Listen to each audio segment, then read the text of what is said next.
I pledge allegiance to the flag of the United States of America and to the republic for which it stands, one nation, under God, indivisible, with liberty and justice for all.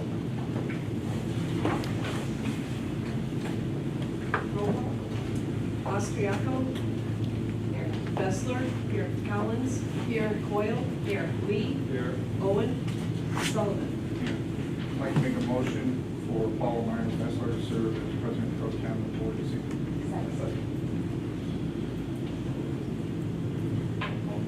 Austriaco. Collins. Aye. Coyle. Aye. Lee. Aye. Sullivan. Aye. Bessler. Aye. Yes. All right, let's go ahead. Are there any public comments? Update from the superintendent. Here we go. Just what everybody was looking forward to in September. Highlighted your September, I know, but I'm going to give a very brief update. Those of you who were here opening day, some of this was covered on opening day, but I've been doing this in September for the last few years. It's sort of a continuation of the goal setting that we've been doing with the board. It looks backwards, but it also looks forwards. First thing I want to start with is we had set a goal back in 2015 for each of our three schools to hit a 3.0 challenge index by 2020. Thanks to the tremendous work at the building level, the building principals, and that includes going back to Sean's time at Maine South, we met that goal in 2018, 2 years ahead of schedule.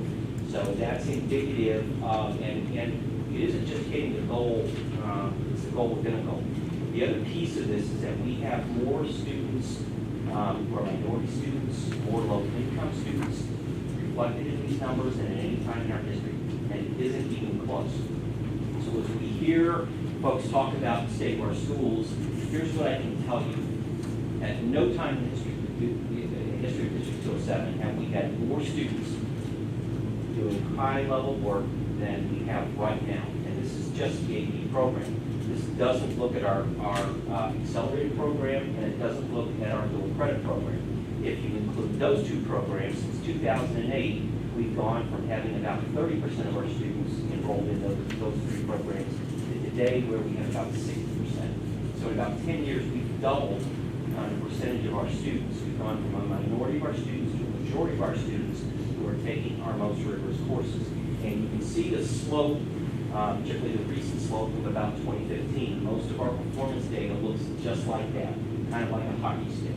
So those are really good trends. We're very proud of that, and that is, again, reflective of the tremendous work done in our buildings, particularly by principals, by our MPS coordinator, Kelly Morsey, by all of our classroom teachers who have allowed students who previously wouldn't have gotten into these classes not only to be there, but to thrive and succeed. So this is a really good piece of data that I wanted to share with the board. The good news about setting goals, the kind of goals that we've set in District 207, is we haven't set one-year goals, we've set long-term goals. And the question that this will cause us to consider is after this, what's next? So for example, should the next goal be, do we try to hit 4.0? Or do we have a little bit different conversation about should we look to grow our dual credit footprint, particularly since the dual credit bill has been signed into law? So it forces us and puts us in a nice spot to consider some other things that are next. But make no mistake about it, there is a next and there is a better out there. This year, we launched a hybrid schedule. Early returns are really, really good.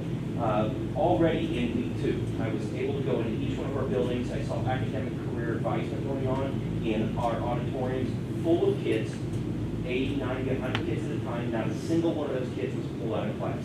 I'll remind you that on our previous schedule, we were pulling students out of class 420 hours a year across all 3 buildings to do the same work that we're doing now, which if it did anything, it had the impact of limiting the amount of time we pull those kids out.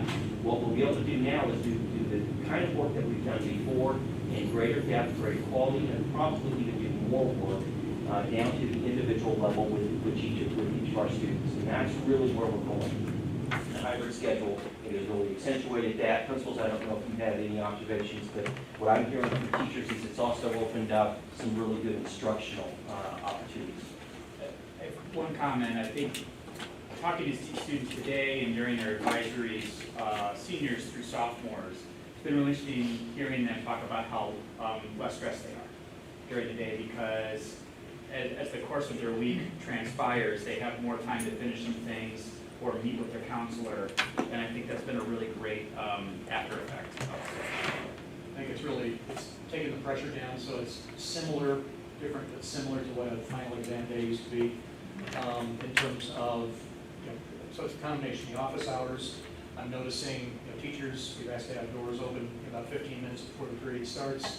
So it's almost like a de facto homeroom. You walk by most rooms and you've got teachers there, you've got maybe half the class already in, visiting, studying, sometimes working with teachers, sometimes on academic stuff, sometimes just chatting. So great sort of social emotional stuff going on. The longer passing periods on the block days, if you take a walk down the last 3 minutes or so, there are no kids in the hallways. They're already in class before the bell has rung, signaling the start of the period. I think teachers are, the ebb and flow of the days are very different now. So as opposed to it being more predictable, there's some days where they feel like, wow, I don't have as much time, but then they really love the block day where they've got sort of the flexibility. And I think it's going to take a little bit of time for us to figure out what our pacing and our stride is there. But the positives are way, way, way outnumbering any negatives or concerns or criticism. And so on.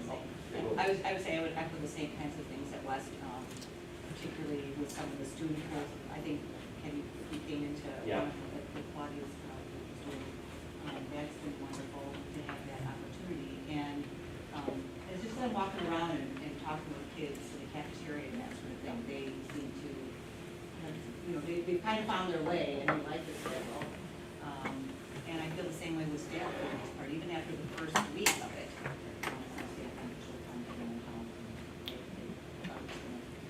And a big nod to the principals, but even from day one of the block to day two, they were in, they were observing, learning some things that were put in place even in day two. And so then by week two, it got a little bit better. The kids figured it out, staff figured it out.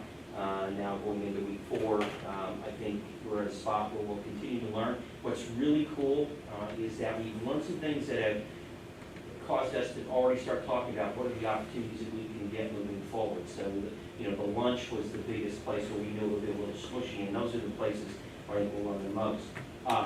One other thing, when you hear the principals talk about students being less stressed, everything's connected. If students are less stressed, parents are less stressed, and guess who else is less stressed? The teachers are. And I kind of knew that. Sean and I talked a lot about that, both of us having worked on a full block schedule.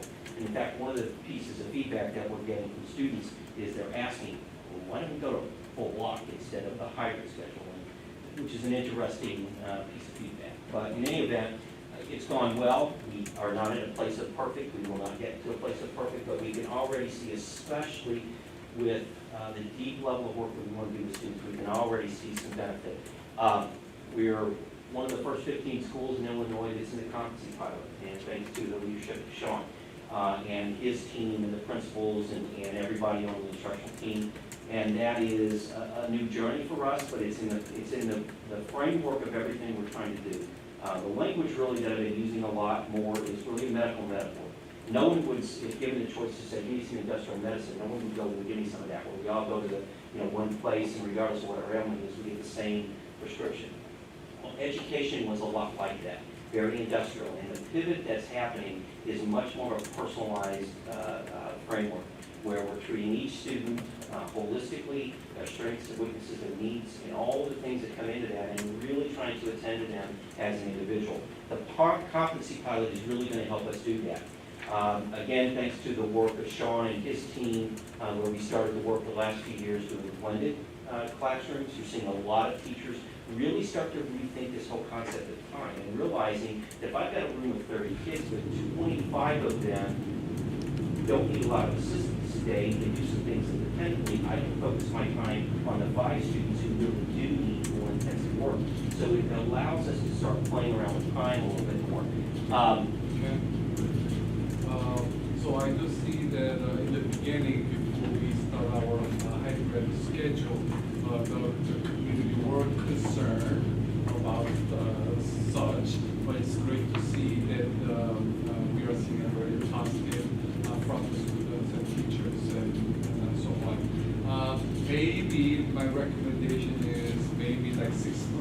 months or 6 months from now for the targeting sophomore, junior, and seniors to actually from the students to get some actual feedbacks about this kind of like the change in this. Coming from the students, maybe we can get some better feedback so that we can move better forward for the next year relating to this particular my suggestion. And as the principal just mentioned, they're actually getting that feedback in real time right now, almost every day. So we're getting a lot of that feedback now, but that's a good, It might be too soon for right now because it's only been 2 weeks or so, but I was thinking maybe 3 months or 6 months, the student can be physically they are the one who actually utilizing the atmosphere, so they can tell the plus, minus, or what to be proven and such. Sure. So give a little more time also. The fourth thing up here, well, I mentioned the blended cohort. We've got about 160 teachers in total that did that. Another thing that's a really cool thing that we've just begun this year. A few years ago, we decided to look differently at our student teaching, and Greg and I met with Northwestern and we met with National Lewis and said, what if instead of the old model of student teaching, which is the student teacher comes in, the cooperating teacher kind of hangs around a little bit and sort of exits stage left. What if the cooperating teacher co-taught with the student teacher and stayed on for the remainder of the time that the student teacher has with us and actually serves as a coach? If you think about what a new teacher goes through, having an actual coach in the classroom, you're going to make all the same rookie mistakes, but you're going to make it in the presence of the coach. That, we've got 9 teachers who have begun this pilot with us this year. They're going through the coaching training, Chicago Coaching Center. That's the future of student teaching. And this is going to be written about, this is going to be studied, and it's going to be something that I think, if you look 10 years from now, it's going to be a really common thing. We're going to be at the front of that. I look at this in a couple different ways. One, it's a better model for student teaching. So the kid that's coming through, they're going to get much better support. But the other thing this does for us is it gives those teacher leadership opportunities for teachers that you've heard me talk about before. I'm a big believer that if you want your teachers to really elevate their practice, giving them opportunities to lead is an important thing. So I'm really proud of this beginning work, and I think we've got 9 this year. I expect to have 29 next year. And I think it's really going to be a thing. There's going to be a point down the road, not too far from here, where if you student teach with us, this is what you do. So right now we have partnerships with 2 universities. Moving forward, here in a year or two, we'll start having conversations with the other people and saying this is how we do student teaching, because it's hard to get people to do student teaching, and this will help us grow our number of teachers that actually want to participate in it. And then finally, the 5th thing that's on sort of everybody's plate, and we're doing a lot of informational meetings. We have a lot built into the schedule. Obviously, the building budget we're in, so we're doing a strong information campaign around that.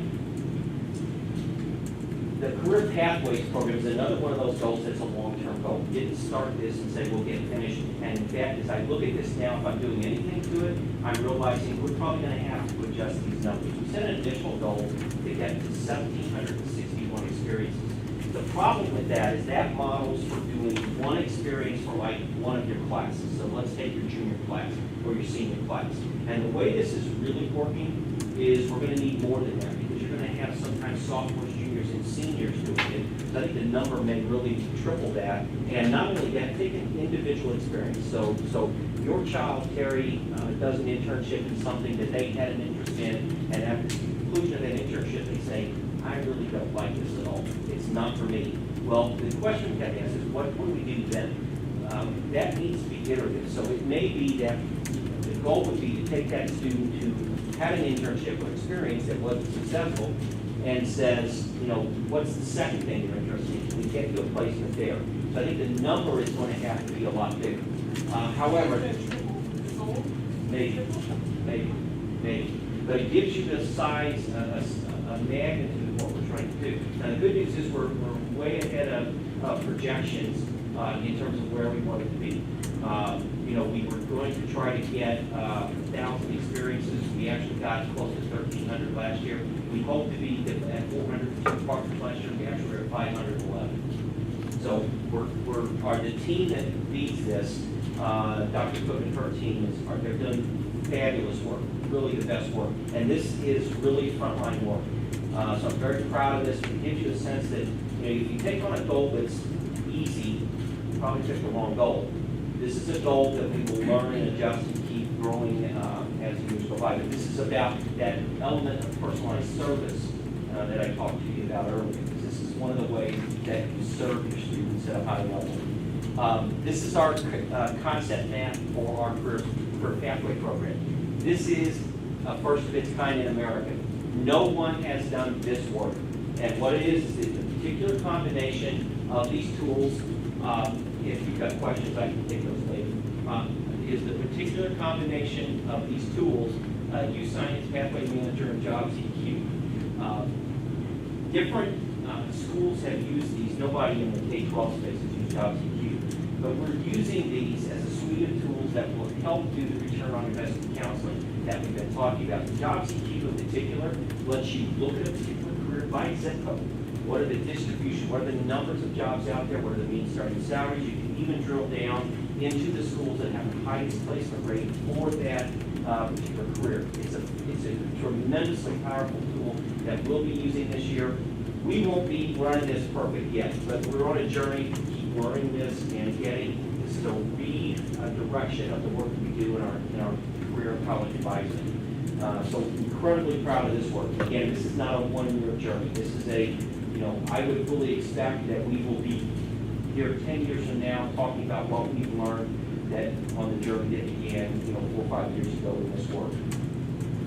This is a concept map that really talks about our personal learning and identifying what a learner is. One of the things I'm proud of is it doesn't differentiate between an adult learner and a student learner, and that's really important. If you want to be a learning organization, it's important that everybody be learners, including the Board of Education. So this brings me to the last couple of things I want to say. There's a concept, a research concept called collective teacher efficacy. And simply put, if an organization had 100 teachers or 1,000 teachers, each of whom was operating at a very high level and continuing to grow and improve, you would have what's called collective efficacy. Now, there are some other elements that go to that, but that's something that I think we're in a position in this district to do that is probably not something that every district can aspire to. And I think that's reflected in the work that we've done in coaching. It's reflected in the work that we've done in teacher leadership. And again, that's not a short goal. That's a long-term goal. That's a long-term goal. The good news is we have the elements in place to do this because we've got an all-in coaching model that doesn't have a sunset date. So that means if you come to work for us, you're going to be in coaching your whole career. That's a tremendous advantage for this district. That's an advantage, frankly, that we don't know another public district in America that has that. So don't underestimate the power of that. This is from the OECD organization, a learning organization. And it's along the same lines of the collective efficacy. But I think this is something that we are aspiring to do as well. And you can see the elements included there. Finally, we're doing our second year of Chicago Coaching Center. It was incredibly successful. We're running training in January and again in June. So those teachers of ours that are going to take on student teachers, they're going to get trained at Chicago Coaching Center along with a couple of hundred coaches from outside the District 207 footprint. So we've built a nice network of partners there. The CLEAR project is one element of our coaching project. It's an action research strand. We've been doing it for 7 years. This is something that is only one piece of our coaching plan, but it's an incredible piece that has led to a partnership with Northwestern and some other universities called iLearn. And it really accentuates and focuses on action research. We are one of the few districts in America that has an ongoing scientific-based action research strand. It's one of the best learning opportunities that our teachers can have, or any teacher can have, is to study your own problem of practice in a scientific methodology and then propose solutions and test those solutions. So where we're going, the shift from our teachers is really, if I could use any metaphor, I think our teachers are going to end up being personal coaches. And I think each of our kids is in some fashion, each of our students on our caseloads, we're going to be their personal coach.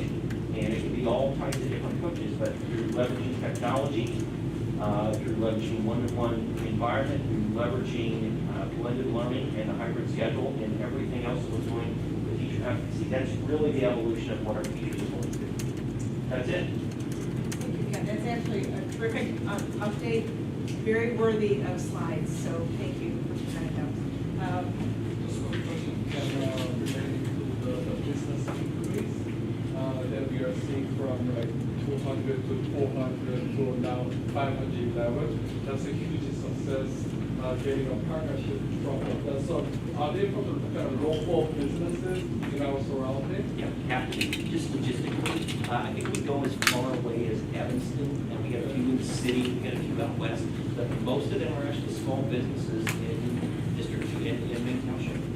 You know, always curiosity, because in the beginning, as I mentioned, many businesses does not really want to babysit a young age of student, especially high school students. They're more interested in college students for internship and career training and so on, based on my experience at not-for-profit organizations that I deal with involved in the business.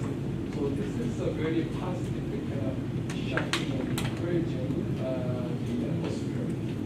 What method or interested that Dr. Cook or anybody else were able to communicate with the local businesses so that they were shown an interest in having students to get involved and getting the career path or working relationship? Well, it's a lot of ongoing work, so some of it, frankly, anytime that we're out, the principals have been a part of this, anytime we're out anywhere, whether it's a chamber meeting or anything else, we're collecting cards and talking about the program, and it's, one of the things we found about our business partners in Main Township is they have an interest in the school, they have an interest in the school's success, and many of them, particularly small business owners, they're our parents, so they're thinking about it from their own students' point of view.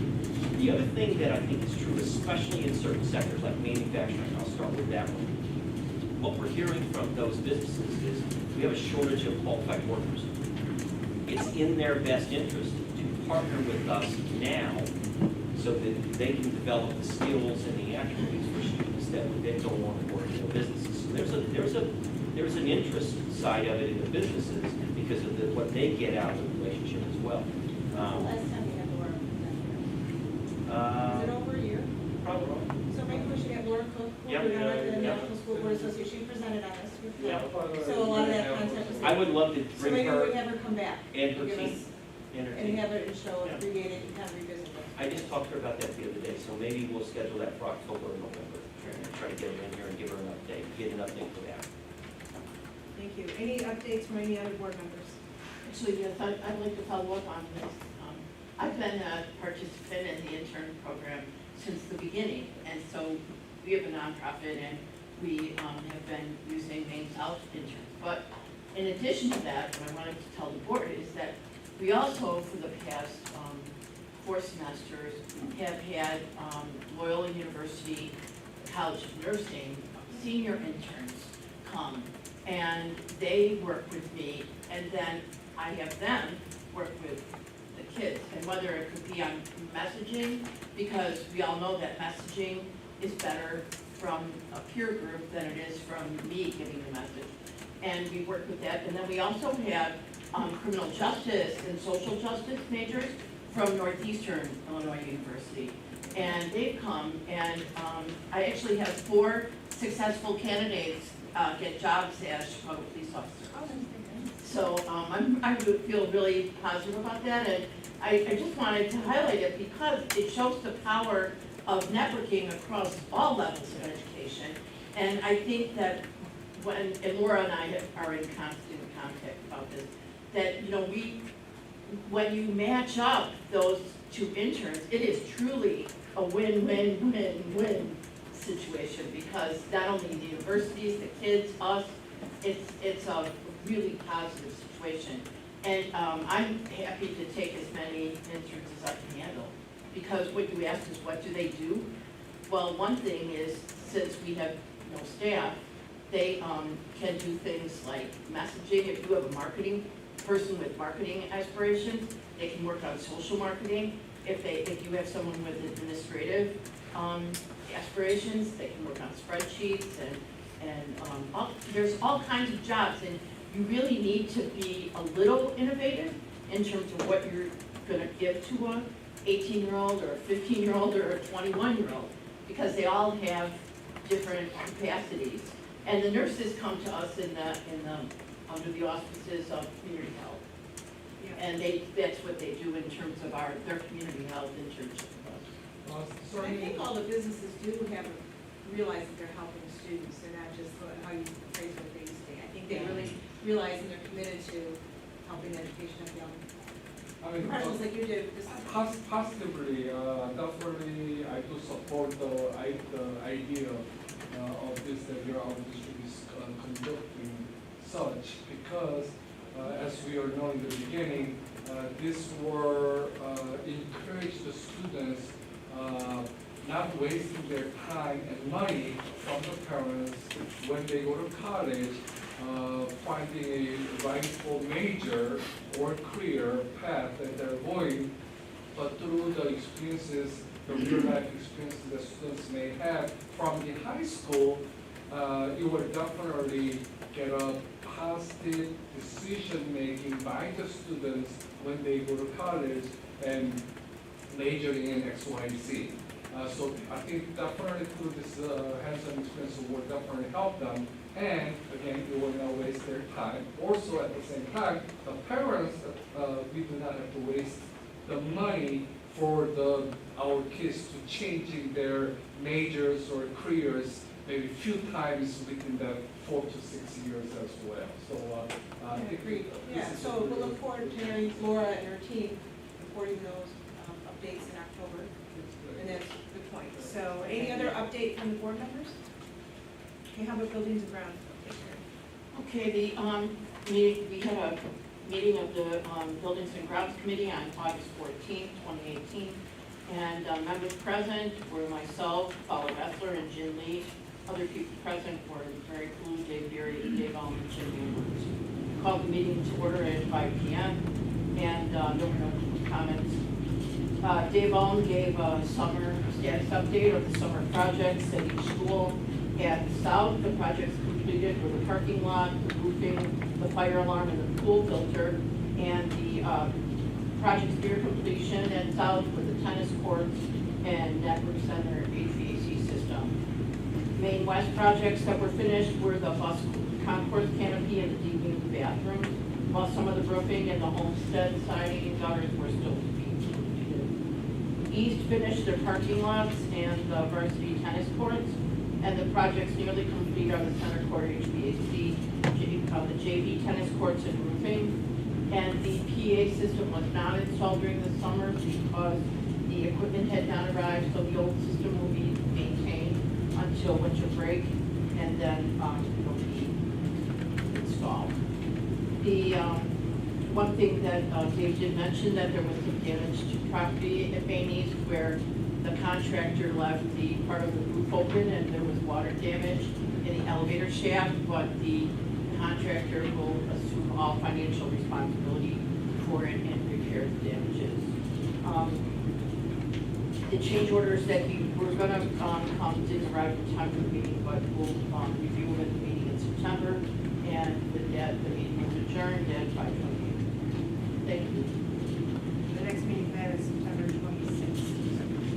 September 26th. Finance. Sean Sargent. Next meeting is the same day, August 14th.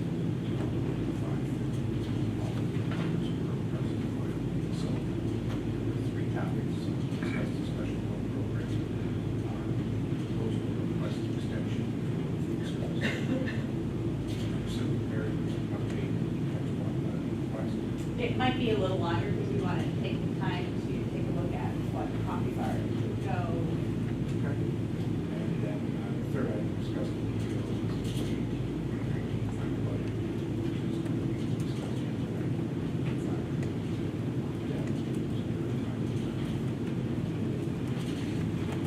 Okay, the education meeting. So the education committee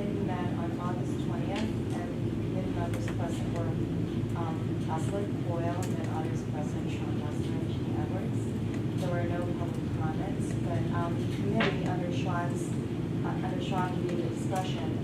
Today we review the district's current 6,000 series education-related policies. Some language will be eliminated, some language added to current policies, as well as the addition of new policies fitted to the ISA Press Policy Series 7. The revised policies will go to first reading at today's meeting, so we will cover that in a little bit. Other than that, the meeting adjourned at 6:44 and started at 6 o'clock. Our next meeting for this committee will be September 24th. Okay, next item is monthly status of finances, Mary. In your board packet is the July financial statements. July is the first month of the fiscal year, so I wouldn't get too excited about revenue or expenditure trends. Really on the revenue side is property tax and our monthly state aid payments, and on the expenditure side are some 12-month payrolls, our capital projects, and some premiums we pay on both toward liability fund as well as self-insurance fund. There's really not much to report in July, so I will take any questions that anybody has on the July financial statements. Okay, instructional services, Sean. Pardon? No report this month. Okay, that's okay. Here. All right. Other items, for your response? 26 this month, all needed to process or the process of being processed. Okay, thank you. Board of Education policies, first reading, Sean. So this, as Ms. Ostraco had stated, is a rewrite, moving most of the 6,000 series to what is Press 7 series. You'll note also that there's two other policies that move into the 8 series there that actually were in our old 6,000 series. So in addition to the entire 7 series, there's two from the 8 series. Visitors 2 and conduct on school property and parent organizations.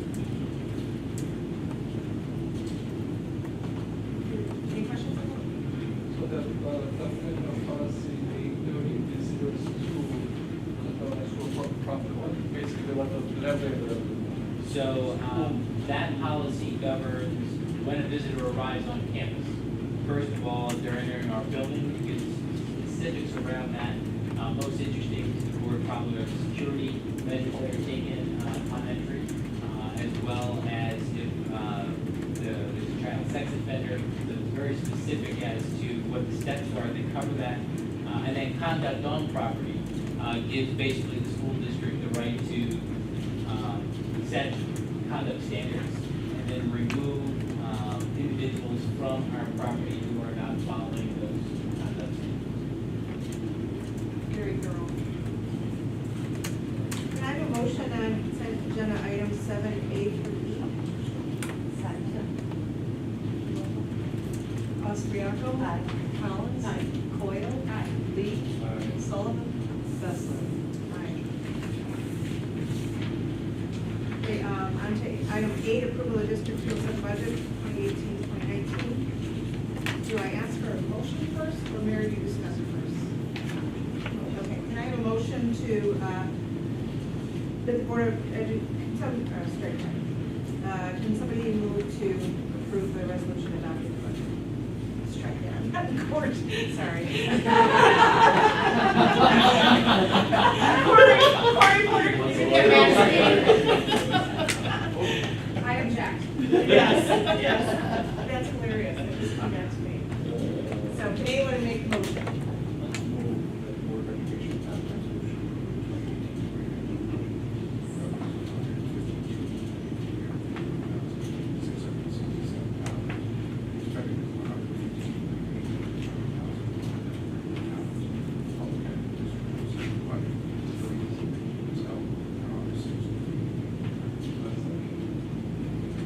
Mary, do you want to? Yeah, so this culminates the budgeting process that actually begins in November with the adoption of the tentative lending to the tentative budget, which is adopted and put on display in July, through the public hearing, which is held in August. August for the community. So tonight is the final budget. There were some changes outlined in a memo between the tentative budget to the final budget. On the revenue side, the biggest one is the dropping corporate personal property replacement tax. It's the second year in a row where there's been a substantial drop in the corporate personal property replacement taxes. The state takes some of that revenue and allocates it to things outside the educational arena, as well as they're seeing a lower collection rate in those. And then on the expenditure side, we updated the budget with all of the final grant allocations. This year, to be in compliance with ESSA, all of our federal grants have to be allocated to the individual building. So we created several hundred accounts that took those grants and decentralized them and sent them out to the buildings. And in doing so, we made sure that we proved to make sure that we hadn't double budgeted. The benefits were one item that we double budgeted, so we corrected those in the final budget. So I will take any questions on the final budget. The deficit really rose slightly just because of that change from personal property replacement tax. Our expenditures decreased, but not by enough to offset the increase in that budget line. Can I have a motion on the resolution adopting the annual Board of Education travel expenses? Have a hold on. Oh, we should vote. Okay, roll call on the budget, that's the fourth one. Sullivan? Aye. Lee? Collins? Austriaco? Coyle? Bessler? Aye. Okay, now can I have a motion on the resolution adopting annual Board of Education travel expenses? I'll move that Board adopt the education resolution for expenses in accordance with ICS 5/19. Second. We already went. Sure. This resolution sets a couple things. One, it sets the overall amount of dollars the district can expend on travel for all employees, the board members are employees, but also sets the threshold for board members as well. We're getting in the habit of adopting this resolution annually to align that travel expenditure to the travel amount in the final budget, so that as we track it through the year, we can track resolution to the budget. So a new law passed 2 years ago, the Illinois Local Government Travel Expense Control Act, put additional provisions on the district in terms of the dollar amount of travel and travel limit for reimbursement, and that is outlined in the resolution. So there is travel limit has not been changed compared to previous year, the year before, and then it's the same, number one. What has changed is the total sum, because each year the budget changes based on how many grants we get and how those grants can be spent. The total maximum amount has not changed, nor has our per diem rates or travel language. Both the board travel policy and the employee travel policy is referenced by number in the resolution. Any other questions? Coyle? Collins? Lee? Sullivan? Aye. Austriaco? Aye. Bessler? Aye. I have a motion for item number 10, approval of bids. Maybe we should take these separately. Should we, or can we do them together? I have no objection. Okay. So can I have a motion for approval of bids and awarding contracts? Do it, second? Second. Sean? So both of our contracts, these are standard agreements we have entered into in the past. The NSEO agreement basically is our contract with special education services to provide for some of our more severely disabled students. So you can see that there's 10 students, and you also see the cost of a nurse and an aide and things of that nature. So that